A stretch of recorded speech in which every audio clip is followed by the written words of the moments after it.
carta que aquel que oyendo la palabra no la pone por obra es semejante al hombre que mirándose al espejo al instante ha olvidado su rostro. ¿Habrá algo más sin sentido que mirarse al espejo y que al instante no te acuerdes ni de tu propio aspecto?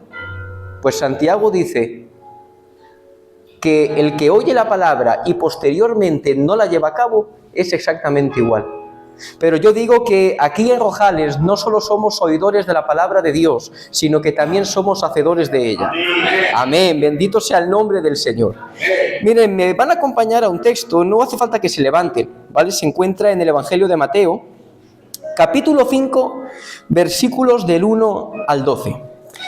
Y leemos la palabra en el nombre del Padre, del Hijo y del Espíritu Santo. Dice, viendo la multitud, subió al monte y sentándose, vinieron a él sus discípulos. Y abriendo su boca les enseñaba diciendo, bienaventurados los pobres en espíritu, porque de ellos es el reino de los cielos. Bienaventurados los que lloran, porque ellos recibirán consolación. Bienaventurados los mansos, porque ellos recibirán la tierra por herencia. Bienaventurados los que tienen hambre y sed de justicia, porque ellos serán saciados. Bienaventurados los misericordiosos, porque ellos alcanzarán misericordia. Bienaventurados los de limpio corazón, porque ellos verán a Dios. Bienaventurados los pacificadores, porque ellos serán llamados hijos de Dios. Bienaventurados los que padecen persecución por causa de la justicia, porque de ellos es el reino de los cielos. Bienaventurados sois cuando por causa mía os vituperen y os persigan y digan toda clase de mal contra vosotros mintiendo. Gozaos y alegraos, porque vuestro galardón es grande en los cielos, porque así persiguieron a los profetas que fueron antes de vosotros. Amén a la palabra de Dios. ¿Cuántos dan un fuerte aplauso a su santa y divina palabra? Sin duda, creo que no es la primera vez que lo digo, para mí el Sermón del Monte es uno de los momentos más importantes del ministerio terrenal de nuestro Señor Jesucristo. Para mí, sinceramente lo digo, y creo que muchas veces no se tiene en cuenta, para mí es uno de los momentos donde con más claridad podemos ver la divinidad de nuestro Señor Jesucristo. Porque Cristo, en ese Sermón del Monte, muestra una autoridad muy notoria para establecer mandamientos, incluso en ciertas ocasiones añadir al mandamiento que ya estaba puesto. Hay hermanos que tienen una forma de ver esto, dicen, no, Cristo lo que estaba haciendo era corregir la ley oral, estaba corrigiendo mandamientos de hombre. Yo sinceramente creo que en algunos sí que hace eso, pero podemos ver con mucha claridad, si leemos el resto del Sermón del Monte, cómo nuestro Señor Jesucristo va a corregir y a cambiar mandamientos tal cual estaban en la misma ley de Moisés. Por ejemplo, dice, oísteis que fue dicho, no adulterarás. Eso no es ley oral, eso era el mandamiento tal cual estaba en la misma ley de Moisés. Y Cristo, con esa autoridad divina, añade, pero yo os digo que cualquiera que codicie una mujer en su corazón, ya adulteró con ella. ¿Se dan cuenta? Cristo es Dios. No me conformo, Cristo es Dios. Él se merece un amén más fuerte, Cristo es Dios. El Sermón del Monte es donde Cristo va a definir cómo es su reino y cómo deben ser los súbditos de su reino.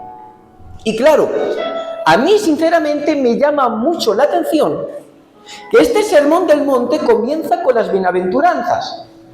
Pregunta de examen que ya se la tienen que saber más de sobra. ¿Qué significa bienaventurado? Feliz. Luego Cristo nos está dejando claro que el primer rasgo de aquellos que van a pertenecer a su reino es la felicidad. ¿Cuántos son felices en Cristo? Pero claro, cuando yo me detengo y empiezo a ver estas bienaventuranzas, veo un problema y una cosa que debemos entender, ¿vale? Problema en nosotros, nunca en la palabra de Dios, por supuesto. Porque Cristo empieza a dar la lista de aquellos que serán felices en su reino. Y claro, cuando uno va mirando uno por uno el tipo de persona que nuestro Señor Jesucristo dice que son felices en su reino, si lo miramos con el prisma de nuestra sociedad, son gente que nos van a parecer cualquier cosa menos felices. Porque en nuestra sociedad, por ejemplo, la palabra pobre siempre va asociada con cosas negativas. Llorar, hombre, se puede llorar de emoción o de alegría, ¿verdad? Pero vamos, lo más normal es que llores por tristeza. Alguien manso es alguien que utiliza la paz para conseguir cosas y no la fuerza. Algo bastante peligroso en un mundo donde impera la ley del más fuerte. Alguien perseguido por la justicia debe ser alguien que sí o sí tiene que estar angustiado. Pero sin embargo, vemos en la palabra que bajo el prisma de Dios, esta gente en su reino es feliz. Y yo digo algo, ¿con cuánta dificultad nos cuesta ver esto a los cristianos? Y con cuánta facilidad, a pesar de haber creído en Dios, de haber creído en sus promesas, todavía muchas veces seguimos buscando la felicidad en lo que este mundo ofrece. Porque el mundo ofrece una felicidad sustentada sobre cosas como el dinero, como la fama, como el reconocimiento, ¿verdad? Más o menos, Tío Cándido, son las cosas que este mundo ofrece y que este mundo te dice que tienes que tener para tú ser feliz. Pero yo les voy a ser sinceros. Yo cuando veo los que están en lo más alto de la lista Forbes, yo la verdad, y veo sus caras, yo soy sincero, yo no veo felicidad en ellos. Hay estudios de verdad, y esto es verídico, hay estudios que han demostrado que hay mayores tasas de depresión en los países más ricos que en los países más pobres. No trato de decirte que el dinero es malo, porque el dinero bien gestionado en alguien que pone siempre a Dios en primer lugar es una bendición. ¿Qué es lo que trato de decirte? Que el dinero no es una buena base sobre la que sustentar tu felicidad. El dinero hoy puedes tener mucho y mañana no tener absolutamente nada. Y te digo algo, puedes tener todos los millones del mundo, que hay problemas que no vas a poder evitar. Con la fama y con el reconocimiento pasa lo mismo. Hace poco vi yo una entrevista a un futbolista que ya está retirado, futbolista que era famoso, pero ojo, tampoco de los que más, Y este futbolista contaba que se había tirado más de 2 años, que no podía salir de su casa más allá de ir a entrenar y jugar los partidos, porque dice que le agobiaba ser reconocido en todas partes. ¿Eso es felicidad? Las personas más famosas que nos podemos imaginar, ¿verdad? Como pueden ser los miembros de una casa real o los presidentes del gobierno, no pueden salir a hacerse un café sin que les sigan 20 o 30 guardaespaldas. A mí eso, sinceramente, no me parece felicidad. Y volvemos a lo mismo, la fama, el reconocimiento, son cosas pasajeras. Un futbolista famoso se retira hoy y mañana ya nadie se acuerda de él. Aparte de todo esto, quiero darte un argumento razonable, ¿vale? El mundo fue creado ¿por quién? Por Dios. Por Dios, ¿verdad? ¿Tú fuiste creado por quién? Por Dios. ¿Quién va a saber mejor aquello que te va a hacer feliz? ¿Tú o Dios? Bendito sea el nombre del Señor. Por eso yo en esta tarde no voy a hablar de todas las bienaventuranzas, porque no quiero darles el día. Pero sí que voy a hablar de, por lo menos de 3. Para que nos demos cuenta de que a veces hay cosas que si las cambiáramos y las entendiéramos, seríamos más felices en Cristo. Porque ¿cuántos quieren ser más felices en Cristo? Yo quiero ser más feliz en Él. Bendito sea el nombre del Señor. Y la primera que voy a tocar es la primera de la lista. bienaventurados los pobres de espíritu. ¿Qué significa esto? ¿Qué significa ser pobre de espíritu? Porque claro, como yo he dicho antes, en nuestra sociedad la palabra pobre siempre se asocia con cosas negativas. La palabra griega que Mateo utiliza aquí para pobre, si no me equivoco, es la misma que en el Nuevo Testamento se utiliza para mendigo. O sea, está hablando de alguien que está en una pobreza tan extrema, tan extrema, tan extrema, que depende de que los otros lo miren con ojos de misericordia, se compadezcan de él y suplan su necesidad. O sea, está hablando de gente que está totalmente desahuciada, que no tiene oportunidad, que depende de lo que le den los demás. Luego, cuando nuestro Señor Jesucristo está hablando de los pobres de espíritu, lo que está hablando es de aquellas personas que espiritualmente están en bancarrota, que no tienen nada que ofrecer y que solamente Dios, en su gran misericordia, puede salvarlos. De nuevo, daros cuenta cómo lo que para Dios es riqueza y es felicidad, para este mundo es malo. Porque en esta sociedad que nos rodea, aceptar tu derrota, reconocer que no tienes fuerzas para hacerlo, es un síntoma de debilidad. Y esta sociedad te va a decir constantemente que si aceptas tu debilidad, no vas a conseguir grandes cosas. Es más, el discurso que nos tratan de vender los motivadores, ahora están muy de moda los, ¿cómo se dicen? A ver si me sale, ¿vale? Los coach. Que salen ahí en vídeos, tú puedes, saca el campeón que hay en ti. ¿Y saben qué es lo que temo? Que por desgracia ese discurso se ha infiltrado dentro de las iglesias. Y hoy en día, por desgracia, creo que vemos más motivadores que predicadores. Es más, creo que la gente nos gusta tanto a veces ese mensaje. A mí hubo algo hace cosa de 6 años, David, que me dio mucha pena. Tú sabes, bueno, nosotros somos adictos a comprar libros, ¿verdad? Pues hace 6 años vi a un montón de cristianos que compraban sin parar el libro de Daniel Aviv. Que Daniel Aviv es un motivador. No sé si alguien ha escuchado los vídeos de este hombre. Puede que hable de Dios, que nombre a Dios, pero no es un predicador. Y no sé si es cristiano, pero no es más que un motivador. ¿Qué es lo que pasa? Que motivan tanto tu mente con una sarta de mentiras, que luego cuando la realidad viene a tu vida, te vienes abajo. ¿Por qué?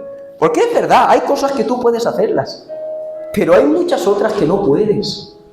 Hay muchas cosas en esta vida que te van a superar. Hay problemas en esta vida que tú no vas a poder controlar.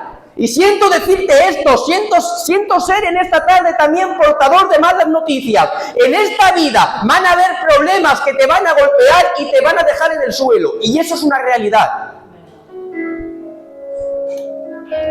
Porque hay problemas que son más grandes que nosotros. Porque hay situaciones que nos superan. El mensaje del cristianismo, de hecho, choca por completo con el mensaje que te pueda dar cualquier otra religión del mundo. Por ejemplo, el Islam dice que todo ser humano nacemos con fitra, nacimiento en pureza. El Islam dice que todo niño ya nace con una bondad en sí mismo y que por tanto cuando se hace mayor es capaz de hacer el bien y con sus obras conseguir su salvación. El hinduismo enseña que la naturaleza verdadera del ser humano es Atman, de esencia divina, y como es divina, es pura y buena. El budismo enseña que todos los seres poseen la naturaleza de Buda, y que por tanto que en esencia la mente humana es pura, luminosa y bondadosa. Pero sin embargo, ahora viene el cristianismo, viene la palabra de Dios y dice lo siguiente: todos se desviaron, Dice, aún se hicieron inútiles. Dice, no hay quien haga lo bueno. Dice, ni siquiera uno. Sepulcro abierto su garganta. Dice, con su lengua engañan. Dice, veneno de víbora y debajo de sus labios. Dice, su boca llena de maldición y de amargura. Dice, sus pies se apresuran a derramar sangre. Dice, quebranto y desventura hay en sus caminos. No conocieron camino de paz. No hay temor de Dios delante de sus ojos. Ojo, y eso la Escritura no lo dice ni de Hitler, ni de Stalin, ni de ninguno de ellos en particular. Lo dice de cada uno de nosotros. Ahora bien, cuando miras el mundo, cuando miras las noticias cada día, ¿quién dice la verdad? Cuando piensas en los siglos y siglos de guerra continua, en los genocidios que se han hecho, cuando enciendes el televisor cada día y ves cada asesinato, cada violación, ¿podemos pensar que el ser humano somos buenos? Pregunto, ¿podemos pensar que de verdad el ser humano somos buenos? Yo creo que no, ¿verdad? Luego, si ni siquiera somos capaces de vernos buenos bajo nuestro propio estándar de bondad, tú imagínate si nos viéramos bajo el estándar de Dios. Porque, ojo, el estándar de bondad de Dios no es el de alguien que no echa maldiciones, ni del que echa 2 euros en vez de 1 a la ofrenda, ¿eh? Ese no es el estándar de santidad de Dios. El estándar de santidad de Dios es Cristo. La perfección de Cristo. Y por debajo de ese estándar estás perdido. Por eso, mientras todas las falsas religiones te dicen, tú puedes, Cristo te dice, mira, yo soy la vid. Vosotros los pámpanos. Dice, en mí podéis dar fruto. Dice, pero separados de mí, dice, nada podéis hacer. Sin Cristo no somos nada. Sin Cristo no tenemos nada. Por eso el que se reconoce pobre de espíritu es feliz, porque ha entendido su propia incapacidad para salvarse, pero a la vez ha entendido que un día el Rey de Reyes y Señor de Señores se hizo hombre y vino en pobreza para que en su pobreza nosotros fuésemos enriquecidos. Él vino, murió por ti en la cruz del Calvario, Él resucitó, Él ha cumplido lo que tú no podías cumplir. Ha suplido tu necesidad y te ha regalado una salvación, no porque lo hayas hecho bien, sino porque Él lo hizo bien por ti. Los que hemos entendido que somos pobres de espíritu, somos felices, porque escuchamos la promesa del Maestro. Bienaventurados los pobres de espíritu, porque de ellos es el reino de los cielos. ¿Cuántos dan un fuerte aplauso a aquel que vive y que reina?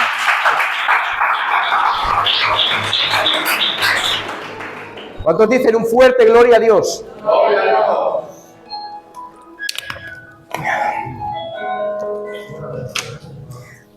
De la segunda bienaventuranza que yo quiero hablar, y es que dice nuestro Señor Jesucristo, bienaventurados los que tienen hambre y sed de justicia, dice, porque ellos serán saciados. Daros cuenta que aquí el Señor nos habla de tener hambre y sed. Las dos necesidades más básicas del ser humano. ¿Qué pasa si estás 2 días sin comer? Aunque tú no quieras, tu propio cuerpo va a hacer todo lo posible para que vayas y comas. Estate un día entero sin beber agua.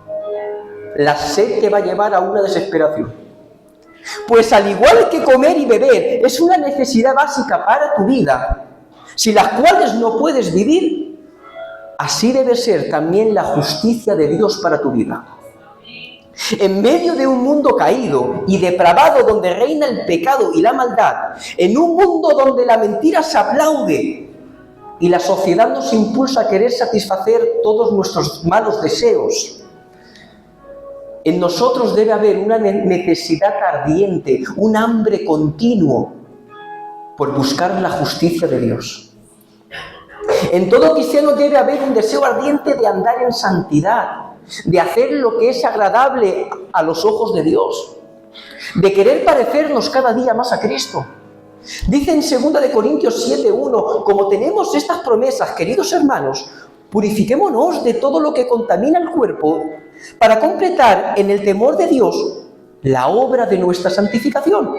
Dice 1 de Pedro, capítulo 1, versículos 15 y 16. Más bien, sean ustedes santos en todo lo que hagan, como también es santo quien los llamó. Pues está escrito, sed santos, porque yo soy santo. ¿Cuántos dicen un fuerte gloria a Dios? El cristiano tiene un llamado continuo hacia la santidad. Un llamado a que el carácter y la justicia de Dios se perfeccionen cada día más en nosotros. Y este llamado no es una opción. Este llamado es una obligación. ¿Cuántos aquí se consideran hijos e hijas de Dios? Muy pocas manos levantadas, ¿no? Bendito sea el nombre del Señor. Pues si te consideras hijo e hija de Dios, andar en santidad, buscar lo que es agradable a los ojos de Dios, para ti no es una opción, es una obligación. Si te has declarado seguidor de Cristo, estás llamado a seguir sus huellas. Un verdadero seguidor de Cristo puede tener caídas, pero debe aborrecer el pecado y no complacerse en él. Y como antes decía, no solo tenemos que tener esa hambre para que la justicia de Dios se haga realidad en nosotros, sino que también tenemos que tener hambre para que esa justicia se haga realidad en todo el mundo. ¿Quieren saber cómo? ¿Quieren saber cómo? Lo primero, hacer lo que ya hemos dicho, anda en santidad, para que el mundo pueda ver esa justicia hecha realidad en ti. Número 2, habla de Cristo. La palabra de Dios tiene el mismo poder cuando yo predico desde aquí que cuando hablas en la calle a alguien que no conoce a Dios. Miren, cuando alguien se convierte, no ha sido porque el predicador predique muy bonito, ni porque sea muy elocuente, ni porque lo haga muy bien. Cuando alguien se ha convertido, ha sido porque le han predicado la palabra de Dios. Y la palabra de Dios ha destapado esos oídos que estaban embotados de pecado, ha perforado el corazón, ha convencido de pecado y ha traído una transformación en el alma. El poder no está en el predicador, el poder está en la palabra. Y no hay nada más poderoso que la palabra de Dios. Así que habla de Dios, habla de Cristo. Fuiste llamado a anunciar las verdades del reino de Dios. A enseñar desde el púlpito solo los que tenemos don, pero a evangelizar estamos llamados todos. Número 3, no hagas diferencia entre lo cristiano y lo secular. Voy a explicar esto. Hay muchas veces que creo que aunque nos preocupemos durante todo el día de no caer en pecado, creo que separamos mucho nuestros quehaceres diarios de nuestra identidad cristiana. Miren, esta idea estaba muy presente en los primeros reformadores. Los primeros reformadores, muchos de ellos enseñaban que no habían oficios más santos que otros, porque creían que estaras donde estaras, debías hacer la voluntad de Dios, de tal manera que todos pudieran ver en ti la justicia de Dios hecha en ti. Lo voy a explicar de una manera más sencilla, ¿vale? Cuando estás en el mercado vendiendo, piensa que no eres un vendedor más entre muchos, sino que eres un agente de Cristo en aquel lugar, con la misión de que con tu comportamiento todos puedan ver la justicia de Dios hecha realidad en ti. Cuando estés en la fábrica, cuando estés en el campo, cuando estés en la tienda, no eres uno o una más, eres un agente de Cristo, con el objetivo, con la misión de mostrar el carácter de Dios y que todo el mundo pueda ver el cambio tan grande que Dios ha hecho en ti. Y tu necesidad de llevar a cabo eso debe ser como el comer y el beber cada día. ¿Cuántos dan un fuerte aplauso a aquel que vive y que reina por Jesús?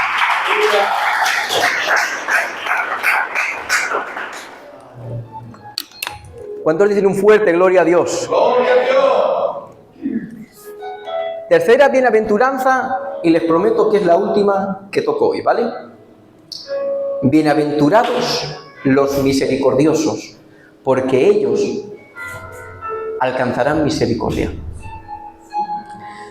La palabra que al castellano se nos traduce como misericordia y que en el griego del Nuevo Testamento significa lo mismo, a nosotros directamente al castellano nos viene de dos palabras del latín: miser, miseria, y cordis, corazón. Tener misericordia es tener el corazón abierto a la miseria de los demás y que ello nos impulse a tener compasión, piedad, a perdonar, a mirar la necesidad de los demás. Claro, si piensas en todo esto que te he dicho, ¿cuánta misericordia tuvo Dios con nosotros? ¿No crees que ahora nosotros deberíamos actuar igual con los demás? En todos los aspectos, ¿eh? El primero de ellos en perdonar. ¿Cuánto nos cuesta a veces perdonar? Lo pregunto otra vez, ¿vale? Y dentro de ti te respondes: ¿cuánto nos cuesta a veces perdonar? ¿Con cuánta dificultad olvidamos las ofensas que nos han hecho? Miren, les cuento una parábola. Dice: por eso el reino de los cielos se parece a un rey que quiso ejecutar cuentas con sus siervos. Dice: al comenzar a hacerlo se presentó uno que le debía 10.000 monedas de oro. Como él no tenía con qué pagar, el Señor le mandó que lo vendieran a él, a su esposa y a sus hijos, y todo lo que tenía para sí saldar la deuda. El siervo se postró delante de él y le dijo: tenga misericordia conmigo. Y rogó: se lo pagaré todo. Y el Señor se compadeció de él. Al salir, aquel siervo se encontró con uno de sus compañeros que le debía 100 monedas de plata. Y lo agarró por el cuello, dice, y comenzó a estrangularlo. Págame todo lo que me debes, exigió. Su compañero se postró delante de él: ten paciencia conmigo y yo te lo pagaré. Pero él se negó, dice, y fue y lo hizo meter en la cárcel hasta que pagara su deuda. Entonces el Señor mandó llamar al siervo: siervo malvado, te perdoné toda aquella deuda porque me lo suplicaste. ¿No te debías haber compadecido tú de tu compañero, así como yo me compadecí de ti? Para que os deis cuenta de lo que nuestro Señor Jesucristo quiere decir con esta parábola, si trasladásemos las cantidades de los tiempos de Jesús a la actualidad, 10.000 monedas de oro serían millones y millones y millones de euros. Sería una cantidad desorbitada. Mientras que 100 monedas de plata sería más o menos el trabajo de 3 o 4 meses. Daros cuenta que Cristo no dice que lo que le debía un siervo al otro fuera poco. Son 4 meses de trabajo, ¿eh? Y una cantidad suficiente como para poder meterlo dentro de la cárcel. Porque Dios no te está diciendo que las ofensas que te hagan no sean importantes, porque Dios sabe que hay ofensas que duelen mucho. Lo ridículo no está en la cantidad en sí misma, lo ridículo está en cuando comparamos las dos deudas. Cuando comparamos lo que el rey había perdonado a ese siervo y lo que ese siervo no había estado dispuesto a perdonar al otro. Por eso te pregunto en esta tarde, ¿eres consciente de todo lo que te ha perdonado, te sigue perdonando y te seguirá perdonando Dios? ¿Somos conscientes de la inmensidad del perdón de Dios? Te pongo algo lógico, ¿vale? Imagina que yo vengo hoy, ¿vale? Vengo, te hablo de malas maneras y te ofendo, te digo una palabra fea. Tú, bueno, pues en ese amor del Señor, pues puede que dentro de ti digas: habrá tenido un mal día, déjalo. Yo vengo mañana y te hablo mal otra vez y te vuelvo a decir cosas feas. Si eres muy cristiano, pues lo volverás a dejar pasar. Pero imagina que vengo un tercer día y vengo otra vez de malas maneras y te sigo hablando mal. Pues yo creo que llegaría a un punto que dirías: mira, hasta aquí has llegado, valiente. Y eso en el mejor de los casos. Pues ahora quiero que medites en cuántas veces tú ofendes a Dios en un solo día. ¿Y cuántas veces Él te perdona? Amén. Absolutamente todas. Pues Dios te pide lo mismo a ti. No es fácil, ¿eh? Cuando nuestro Señor Jesucristo comisiona a los discípulos a que hagan milagros en su nombre, a que echen fuera demonios, los discípulos lo toman bien, sí, y creen firmemente que van a hacerlo. Sin embargo, cuando nuestro Señor Jesucristo les dice que deben perdonar hasta 70 veces 7, dicen corriendo, aumentanos la fe. Porque no es fácil. Pero te hago una pregunta, ¿estás dispuesto a que Dios te capacite para hacerlo? Porque hay veces que damos la sensación de no estar dispuestos a que Dios nos ayude a cambiar ciertas cosas de nuestra vida. Deja que Cristo te ayude. Te lo vuelvo a decir, deja que Cristo te capacite, que Cristo te ayude, porque en Él eres capaz de todo. Pero hay otra área donde también debemos aprender a ser misericordiosos. Sé misericordioso con los errores de tus hermanos. El hombre muchas veces tendemos a hacer de menos nuestros propios errores y a agigantar los errores de los demás. Somos nefastos autoevaluándonos, pero expertos jueces de nuestros hermanos. Mira que dice Pablo en Gálatas 6:1. Hermanos, si alguno fuere sorprendido en alguna falta, vosotros que sois espirituales, restauradle con espíritu de mansedumbre. Dice, considerándote a ti mismo, no sea que tú también seas tentado. Varias cosas, ¿vale? Empezando por el final. Daros cuenta de algo tan importante. Considerándote a ti mismo. Lo primero, piensa que igual que ese hermano ha caído, tú también puedes caer. Y que el mismo pecado que ese hermano ha cometido, tú también puedes cometerlo. Y si no es igual, otro parecido, porque el pecado al fin y al cabo es pecado, lo pintes de verde, de azul o de blanco. Y no es menor porque lo hagas tú. Lo segundo, piensa en cómo te gustaría que te trataran a ti si te sorprendieran en pecado. ¿Te gustaría que te señalaran o que te tendieran la mano para restaurarte? Por eso dice Pablo, restauradlo con espíritu de mansedumbre. El amor de Cristo en el corazón debe impulsarte a querer restaurar a tus hermanos, no a querer hundirlos. Voy a decir algo que puede sonar un poco fuerte, pero me parece una auténtica realidad. Y no aquí, aquí no, pero lo digo en general. Tomando como ejemplo la parábola del buen samaritano, creo que muchas veces, cuando un hermano está herido, creo que hay veces que no somos ni el levita ni el sacerdote que pasa de largo, sino que somos los salteadores que pegan el palizón. No le hagamos el trabajo sucio al diablo. Cuando machacamos con la crítica la caída de los demás, no somos el brazo ejecutor de la justicia de Dios, sino los aliados del diablo en su objetivo de dañar a los hijos de Dios. Así que ten misericordia de tus hermanos caídos. Restaura. Y cuando restaures, cuando ayudes a que ese hermano sea restaurado, serás bienaventurado. Por último, ten misericordia de los que no conocen a Dios. Creo que muchas veces, y de verdad que para vergüenza mía yo me incluyo,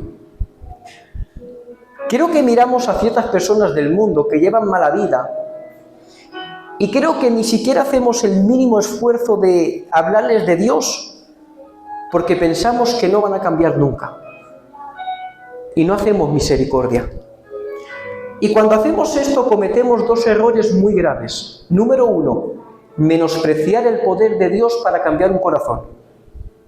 Y número dos, envanecernos pensando que cuando Dios vino a nuestro encuentro, nosotros éramos mejores que esa persona. Voy a decir algo que muchas veces es difícil de aceptar en el corazón, ¿vale? Antes de que aceptaras a Cristo en tu vida, tu destino era el mismo que el del alcohólico, que el del drogadicto o que el del traficante. Al igual que ellos, eras heredero del infierno, y si hoy estás aquí es porque Dios te miró con ojos de misericordia y derramó de su gracia sobre tu vida. Amén.